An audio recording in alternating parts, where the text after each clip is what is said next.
इसमें सबसे पहले आपको जब अमाशय पढ़ाया गया था तो अमाशय में आपको बता देखिए ये टोटल जो है मुख गुहिका में काम चल रहा है।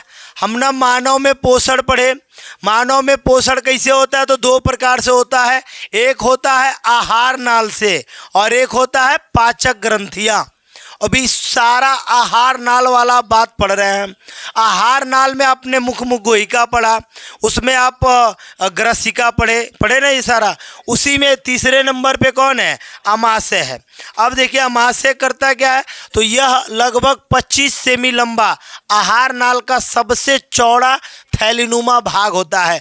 अब यहाँ से देखिए, यहाँ से जब आप भोजन करते हैं और ये ग्रसिका है और ये ग्रसिका आके कहाँ खुलता है जी, अमाशय में।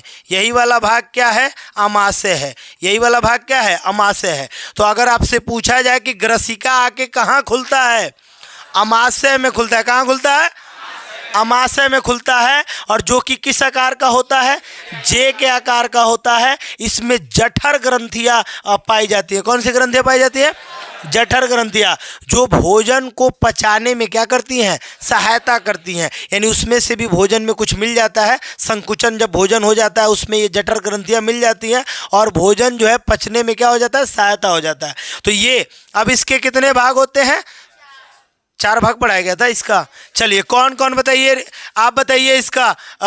आयुष, ये नाम क्या है जहाँ आके खुलती है, ग्रसिका जहाँ आके खुलती है, कार्डियक, इसका नाम क्या है। 4 भाग होते तो ये कार्डियक है। पहली बात, इधर देखिए ऋषि, इधर ध्यान दीजिए। और ये वाला भाग, ये वाला जाके छोटी आंत में खुलता है। इस वाले भाग का नाम क्या है, क्या नाम है इसका, पाइलोरिक। तो पहला जहां आके ग्रसिका खुलती है इसका नाम है कार्डियक, और जहां ये जाके खुलेगी दूसरे में छोटी आंत में तो इसका नाम क्या है, पाइलोरिक।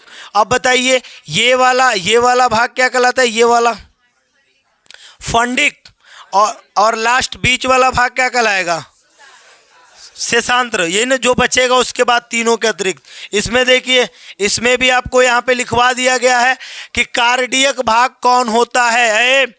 अमाशय का ऊपरी भाग जहाँ ग्रास नली आके क्या होता है, खुलता है। लिखने में बहुत भारी नहीं लगेगा आपको, बड़ा आसान लिखना है कि कार्डियक भाग किसको कहते हैं। तो जहाँ ग्रास नली आके खुलता है उस भाग को क्या कहते हैं, कार्डियक भाग कहते हैं। हो गया। अब देखिए फंडिक भाग किसे कहते हैं, तो अमाशय का जो मध्य भाग होगा उसको क्या कहेंगे, फंडिक भाग कहेंगे।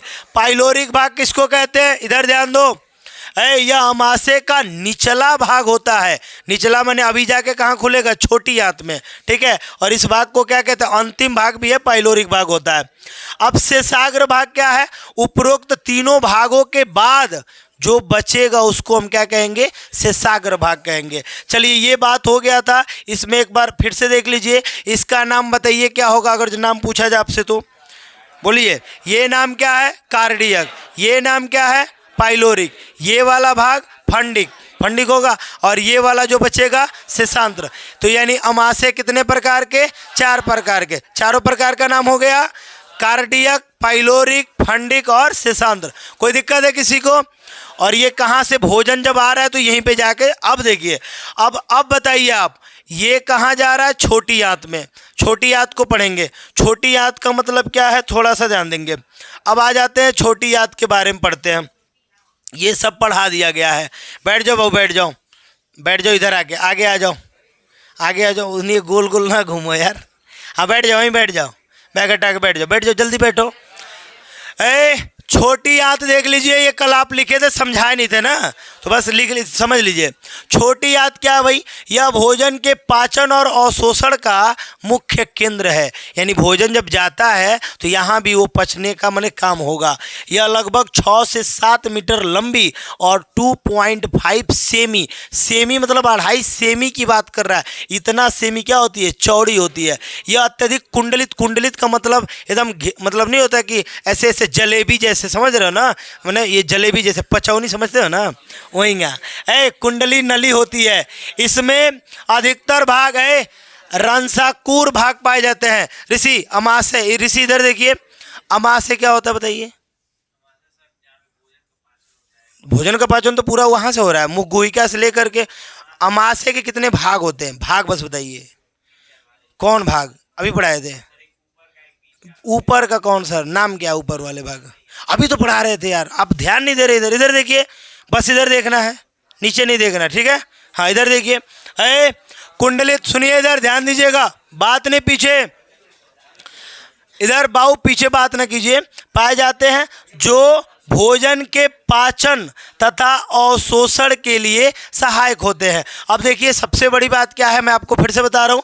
छोटी आंत क्या है? तो छोटी आंत भी, पीछे लड़के, पंकज बात नहीं, छोटी आंत भोजन को पाचन और अवशोषण का क्या है? मुख्य केंद्र है। और यह लगभग कितना मीटर? 6 से 7 मीटर। और कुंडलित भाग होता है 2.5 सेमी चौड़ी होता है और कुंडलित अधिक होता है, ठीक है?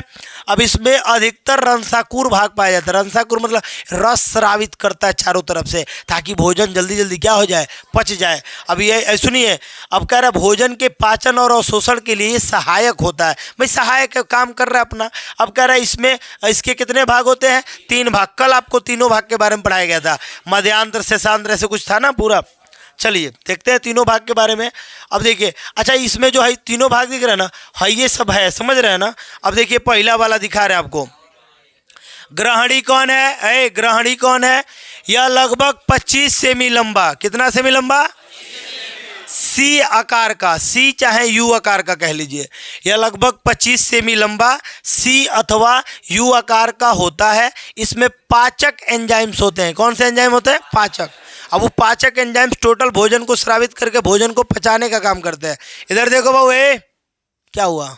इधर देखिए, इधर बात नहीं करना है दोबारा। अब कह रहा है करने वाली ग्रंथियों का अभाव होता है, परंतु इसमें ग्रहणी ग्रंथियां, ब्रूनर, ये सब होती है। अब देखिए ग्रंथियां क्या है इसमें, ये हाँ पाई जाती हैं जो श्लेष्म का श्रावण करती हैं। यहाँ पीत वाहिनी द्वारा पीत रस का भी एवं अग्नाशयी वाहिनी द्वारा अग्नाशयी रस आकार कायम होता है में मिलते हैं। मध्यांतर का मतलब बीच वाला भाग हो जाएगा।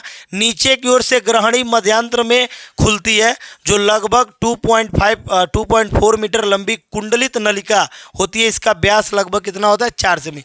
अब ये गोल गोल ऐसे होगा, व्यास 4 सेमी का है तो त्रिज्या कितने सेमी का होगा? 2 सेमी का, यानी इतना होगा लगभग, और ऐसे गोल गोल घूम रहा है, ठीक है भाई? अभी उसमें सुनिए मध्यांतर के बाद शेषांतरता। मध्यांतर लगभग 3.4 मीटर लंबी कुंडलित नलिका में खुलती है, जो छोटी आंत का अंतिम हिस्सा होता है। अब ये छोटी आंत का क्या है? अंतिम हिस्सा है। अब ये जाके कहाँ खुलता है? पढ़ा रहे मैथ। ये जाके कहाँ खुलता है? तो बड़ी आंत के सिकम में खुलता है, जिसको बड़ी आंत का उंडुक बोलते हैं। क्या बोलते हैं? उंडुक बोलते हैं। और ये देख लीजिए, ये आपका हो गया।